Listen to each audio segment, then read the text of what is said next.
Nous allons traiter de la division posée et plus précisément de comment on la pose, comment on l'écrit et d'où ça vient en termes notamment de numération d'unités, de dizaines et de centaines. Nous prenons l'exemple de la division de 416 par 3.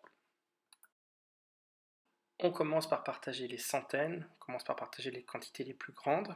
Dans 416, il y a 4 centaines. On va donc pouvoir distribuer 3 centaines et il restera une quatrième centaine qu'on ne peut pas partager.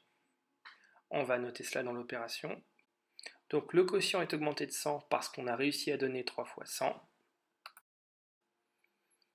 Et comme justement on a donné 3 fois 100, ces 3 fois 100, on va les soustraire de la quantité qu'on était en train de partager pour savoir ce qu'il reste.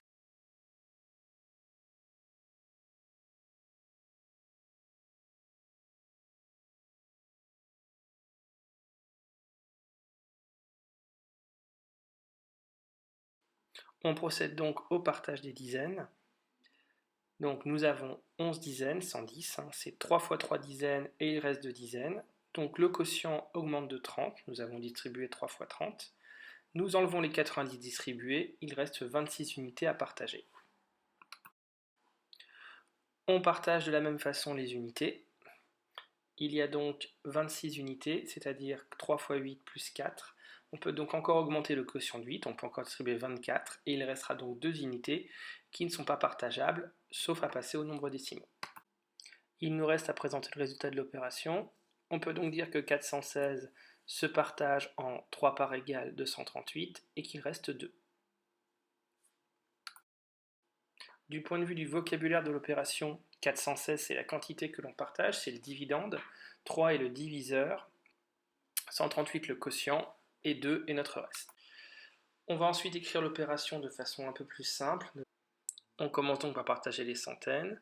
Nous avons 4 centaines à partager en 3 parts, donc chaque part fera une centaine, ce qu'on note dans le quotient, et comme on a distribué 3 centaines, il va en rester une. Cette centaine ajoutée à une dizaine fait 11 dizaines. On va pouvoir donner donc 3 fois 3 dizaines, on note 3 au quotient, on a distribué 9 dizaines, il en reste 2. 2 dizaines et 6 unités nous donnent 26 unités, qu'on va pouvoir partager sous la forme de 3 fois 8, on note 8 au quotient, 3 fois 8 faisant 24, il va rester 2 unités à la fin de notre division.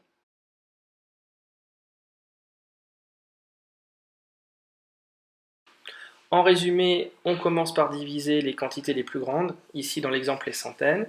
On n'oublie pas d'inscrire au fur et à mesure du côté du quotient dans l'opération posée ce qu'on a réussi à partager. Et on présente le résultat comme une égalité. D'un côté, on a le dividende qui doit être égal au produit du diviseur par le quotient en ajoutant un reste. C'est d'ailleurs une façon de vérifier l'opération. Il suffit de reposer la multiplication du diviseur par le quotient, puis d'ajouter le reste, et le résultat de ce calcul doit redonner le dividende.